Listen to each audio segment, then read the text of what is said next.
जय श्री राम। कल हम लोग चर्चा सुन रहे थे कि प्रभु श्री राम जी अश्वमेध यज्ञ करके अयोध्या वापस आ गए हैं और इसी बीच में माता जानकी अपने गंतव्य को चली गई और वो थोड़ा दुखी भी हैं। और इसके बाद भरत जी और लक्ष्मण जी ने उनको बड़ी सांत्वना दी है और वो कुछ विचार विमर्श कर रहे थे। इसी बीच में वहाँ पर काल उपस्थित हुआ और उपस्थित होने के बाद उन्होंने द्वारपाल से कहा कि मैं इसी क्षण प्रभु श्री राम जी से बात करना चाहता हूँ। वो अंदर गए और जाने के बाद उन्होंने अपनी बात रखी कि मैं अति बल का दूत हूँ और मैं किसी विशेष कार्य से आपके पास आया था। तो प्रभु श्री राम जी ने कहा कहिए। तो उन्होंने कहा महाराज, जो बात मुझे आपसे कहनी है तो वो अच्छा ये हुआ कि वो हमारे और आपके बीच में ही हो, और इसके साथ साथ आपको एक शपथ करनी होगी कि यदि कोई हमारे आपके बीच की वार्ता सुन लेगा या वार्ता करते हुए देख लेगा तो आपको उसको मृत्युदंड ही देना पड़ेगा। इस पर प्रभु श्री राम जी ने लक्ष्मण जी से कहा कि तुम बाहर जाओ और द्वारपाल को हटा करके वहाँ पर पैरा पर तुम खुद बैठ जाओ, और याद रहे कि इस बीच में कोई अंदर हमसे मिलने किसी भी दशा में ना आ पाए, क्योंकि यदि कोई आएगा तो मैं प्रतिज्ञा के अनुसार उसको मुझे मृत्युदंड ही देना पड़ेगा, चाहे वो अपना कितना ही प्रिय क्यों ना हो। बस इसके साथ साथ लक्ष्मण जी गए और अब प्रभु श्री राम जी और वो दूत दोनों ही कमरे में अकेले थे। तब उन्होंने कहा कि महाराज, मैं काल हूँ और आपके पास ब्रह्मा जी का एक संदेश लेकर के आया हूँ। तो प्रभु श्री राम जी ने कहा कि आप निसंकोच होकर के कहिए जो कुछ भी आप कहना चाहते हो। तो उन्होंने आगे कहा कि पूर्व काल में जब जल ही जल था और चारों ओर अंधकार था, तब आपने सृष्टि की उत्पत्ति के लिए हिरण्यगर्भ से सबसे पहले आपने मेरी उत्पत्ति की है, यानी कि सबसे पहले आपने मुझे उत्पन्न किया है। और उसके बाद आपने मधु और कैटव को उत्पन्न किया, जिनके वध के बाद ये उनकी शरीर की हड्डियों से ही ये पर्वत सहित ये पृथ्वी उत्पन्न हुई है। तो प्रभु, इसके बाद आपने अपनी इच्छा अनुसार सृष्टि का उत्पन्न करने का प्रयास किया और सृष्टि का निर्माण किया है। तो ब्रह्मा जी ने ये कहा कि उसके बाद आपके नाभि के गर्भ से एक कमल उत्पन्न हुआ और कमल से ब्रह्मा जी उत्पन्न हुए। तो इस प्रकार हम आप ही के पुत्र हुए। तो प्रभु श्री राम जी ने कहा मैं समझ गया, आगे की बात कहिए। तो उनका संदेश इस प्रकार है कि ब्रह्मा जी ने ये संदेश दिया है कि आपने अपनी उत्पत्ति करके और जिस कार्य के लिए आपने यहाँ पर विष्णु अवतार लिया है, ये राम जी के अवतार में आप आए हैं, क्योंकि पूर्व में आपने विष्णु रूप स्वरूप धारण किया था और उसके बाद आपने अदिति के गर्भ से वामन अवतार आपने ग्रहण किया था। तो अब स्थिति ये है कि राम अवतार की जो आपने कार्य निर्धारण किए थे, जो अवधि निर्धारण की थी, वो आपके कार्य भी समाप्त हो गए हैं, जिसमें ख़ास तौर से रावण आदि राक्षसों का वध और सबको सुख प्रदान करना। इसके अतिरिक्त आपने जो अपनी अवधि निर्धारित की जिसके अनुसार कि आपने 11,000 वर्ष पृथ्वी पर रह करके राज्य करने की अवधि निर्धारित की थी, वो अब समाप्त हो गई है। तो यहाँ पर ब्रह्मा जी ने आपको ये कहा है कि अब चूँकि अवधि समाप्त हो गई है तो आपको अब वैकुंठ आने का समय आ गया है। अब प्रभु आपकी इच्छा पर निर्भर करता है कि यदि आप और अधिक रहना चाहते हैं तो ये आपकी इच्छा पर है, अन्यथा आप यहाँ से अपने गंतव्य वैकुंठ में आकर के हम सब लोगों को सुख प्रदान करें। इतना कह कर के वो मौन हो गया। लेकिन इसी बीच में अत्रि मुनि के पुत्र दुर्वासा ऋषि वहाँ पर आए और आकर लक्ष्मण जी से कहा कि मैं तुरंत प्रभु श्री राम जी से मिलना चाहता हूँ। लक्ष्मण जी ने कहा कि इस समय तो वो किसी और से वार्ता में व्यस्त है। तो इस पर दुर्वासा ऋषि क्रोधित हुए और उन्होंने कहा कि यदि इसमें एक पल का भी विलंब होगा तो मैं तुमको अभी मैं मृत्यु दंड दे दूँगा या मैं पूरा राज्य नष्ट कर दूँगा।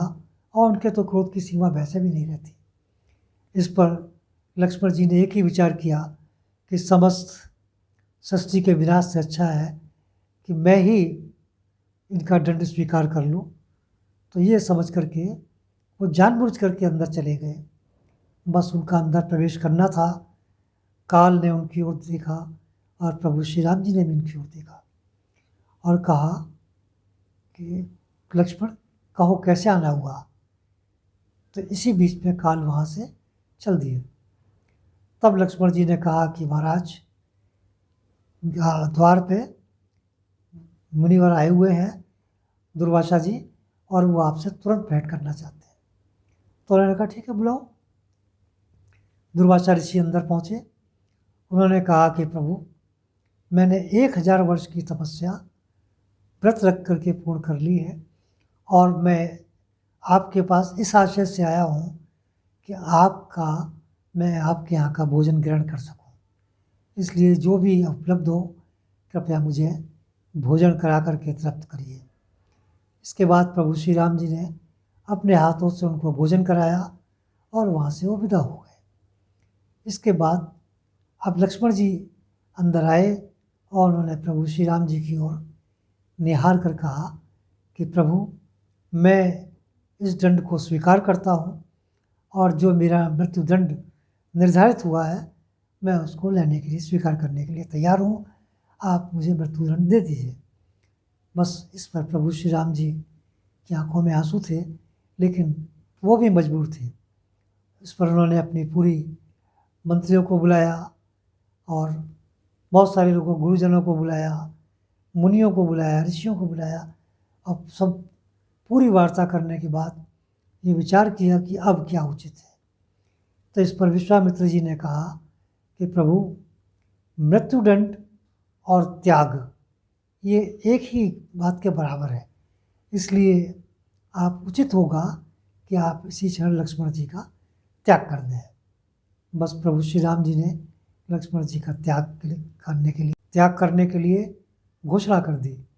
अब बस लक्ष्मण जी ने बजाय पीछे मुड़कर देखने के वो वहाँ से सीधे सरयू की ओर चल दिए और सरयू पर आकर के उन्होंने ये देखा कि अपनी जल समाधि लेने के लिए उन्होंने अपने श्वास को रोक लिया और उनको लेने के लिए बहुत सारे देवगण और एक दिव्य रथ वहाँ पर उपस्थित हुआ और जो स्वर्ग की अप्सराएँ थी, गंधर्व थे, तो उन्होंने नृत्य और संगीत का प्रबंध किया और इस तरीके से देवताओं ने उन पर पुष्प वर्षा की और अति प्रसन्न होकर के उस रथ पे वो विराजमान होकर के वहाँ से बैकुंठ के लिए चले गए।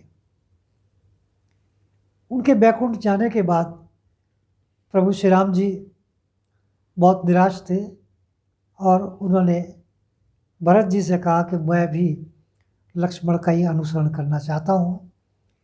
तो इस पर भरत जी कुछ कहते उससे पहले ही उन्होंने अपने मंत्रियों से और गुरुजनों से परामर्श करके लव और कुश को वहाँ पर अपनी अपनी राजधानियों का राज्य उन्होंने विधिवत सौंप दिया, जिसमें लव को उत्तरा कौशल का राज्य दिया गया जिसकी राजधानी श्रावस्ती रही और इसके बाद कुश को दक्षिण कौशल का राज्य दिया गया जो कि कुशावस्ती के नाम से उसकी राजधानी बनी और वो विंध्य पर्वत के सहारे का इलाका था। इस प्रकार लव और कुश को उन्होंने राज्य सौंप दिया और भरत जी से उन्होंने यही कहा कि मुझे शीघ्र अब लक्ष्मण की राह का उसी का अनुसरण करना है। अतः तुम तीव्रगामी दूतों को भेज करके शत्रुघ्न को उसकी सूचना दी जाए और ये उनको खास तौर से हिदायत दी जाए कि वो आते जाते रास्ते में कहीं कोई विश्राम नहीं करेंगे। इस प्रकार 6 दिन में वहाँ पर दूत पहुँचे और उनको लेकर के आ गए। लेकिन वह शत्रुघ्न जी ने भी मधुपुरी में अपने दोनों पुत्रों को अलग अलग 2 राजधानियों का राज सौंप दिया, एक को मथुरा का और दूसरे को विदिशा का। तो ये राज्य सौंपने के बाद वो भी वहाँ पर प्रस्तुत हो गए। अब श्री राम जी ने आगे का निर्णय लेने के लिए बहुत सारे राजाओं को बुलाया, जिसमें सुग्रीव, विभीषण और के साथ में बहुत सारे वानर, जो श्रेष्ठ वानर थे, रीछ, लंगूर और उनके प्रजाजन, और ऐसे लोगों को भी उन्होंने निमंत्रण भेज दिया या सूचना भेज दी कि मैं यहाँ से अब अंतिम यात्रा प्रारंभ करने जा रहा हूँ। इसके साथ साथ जब सुग्रीव सामने आए तो सुग्रीव ने कहा, प्रभु मैं किष्किंध्या का राज्य शीघ्र अतिशीघ्र जा कर के अंगद को सौंप के आ गया हूँ और मैं आपके साथ ही चलना चाहता हूँ। इस पर प्रभु श्री राम जी ने कहा, सुग्रीव तुम तो भली बात ही जानते हो कि तुम्हारे बिना तो मेरा मन लगने का सवाल ही नहीं होता। ये कहकर के उनको आज्ञा प्रदान कर दी। अब उसके बाद जो रीछ में सर्वश्रेष्ठ जामवंत जी थे, उनका जब नंबर आया तो प्रभु श्री राम जी ने उनसे कहा कि आप धरती पर एक कल्पवर यहाँ पर निवास करेंगे। उसके बाद मैंद, द्विदादि का नंबर आया तो उनको भी प्रभु श्री राम जी ने अलग अलग अवधि निर्धारित करके बता दिया। इसके बाद हनुमान जी का नंबर आया तो प्रभु श्री राम जी ने हनुमान जी से कहा कि हनुमान तुमने मेरी बड़ी सेवा की है और मैं भली बात ही जानता हूँ कि मेरे भक्त तुमसे कितना प्यार करते हैं। इसलिए इस धरती पर जब तक राम कथा रहेगी, जब तक गंगा और यमुना के जल में जल रहेगा, जब तक लोग राम को जानेंगे, तब तक तुमको यहाँ पर रहना है, उनकी सहायता करनी है और उनको दुख का निवारण करना है।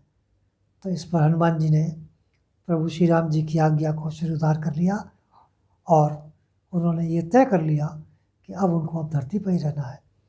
इसके बाद जो बहुत सारे प्रजाजन थे जो इच्छुक थे कि हम भी प्रभु श्री राम जी आपके साथ ही आपकी अंतिम यात्रा में साथ जाना चाहते हैं और हमें अब किसी प्रकार का कोई मोह नहीं है, ना हम यहाँ पर रहना चाहते हैं, ना यहाँ रहने का कोई कारण है। इसके बाद उनको भी प्रभु श्री राम जी ने आज्ञा प्रदान कर दी। अंत में प्रभु श्री राम जी ने कहा कि ऐसे चर और अचर प्राणी पर जो पशु पक्षी की योनि में भी हैं, उनको भी मैं ये आज्ञा देता हूँ कि जो लोग मेरे साथ जाने के इच्छुक हैं वो इसी समय मेरी यात्रा में मेरे साथ चल सकते हैं। इतना कह कर के प्रभु श्री राम जी दोनों हाथों में कुशा लेकर के वशिष्ठ मुनि के साथ में और उनके पीछे पीछे बहुत सारी सेना और वो लोग भी थे जिनको प्रभु श्री राम जी ने आज्ञा दी थी, वो सब सरयू पर आ गए। और सरयू पर आने के बाद वहाँ ये दृश्य था कि आसमान में अनेकों विमान उपस्थित थे, क्योंकि सभी के लिए अलग अलग विमान आए हुए थे।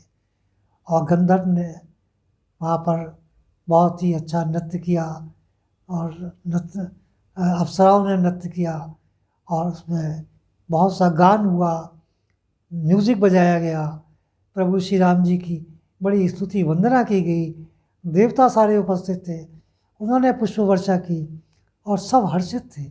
बस देखते ही देखते प्रभु श्री राम जी ने जल समाधि ली और एक एक कर कर वो सब लोग बिल्कुल देव उसमें रूप में सब आकर के उन जो सिंहासन आए थे उन पर विराजमान होकर के और सब प्रभु श्री राम जी के साथ बैकुंठ की यात्रा पर चले गए। बस आज के लिए इतना ही काफ़ी है और आगे की चर्चा मैं आपसे कल करूँगा, जो कि शायद अंतिम हमारा एपिसोड होगा। और आप सबसे मेरा निवेदन है कि कल जो लोग सब्सक्राइब कर रहे हैं अधिक से अधिक वो इसको ध्यानपूर्वक सुने, और जो सुनना चाहते हैं वो भी सुने। इसमें ख़ास तौर से मैं चर्चा करूँगा कि प्रभु श्री राम जी के द्वारा बताया गया या ब्रह्मा जी के द्वारा जो निर्देश दिए गए हैं, जो उसमें सहमति दी प्रदान की गई है, उसकी भी मैं आप लोगों से चर्चा करूँगा। और आज के लिए इतना ही काफ़ी है। धन्यवाद।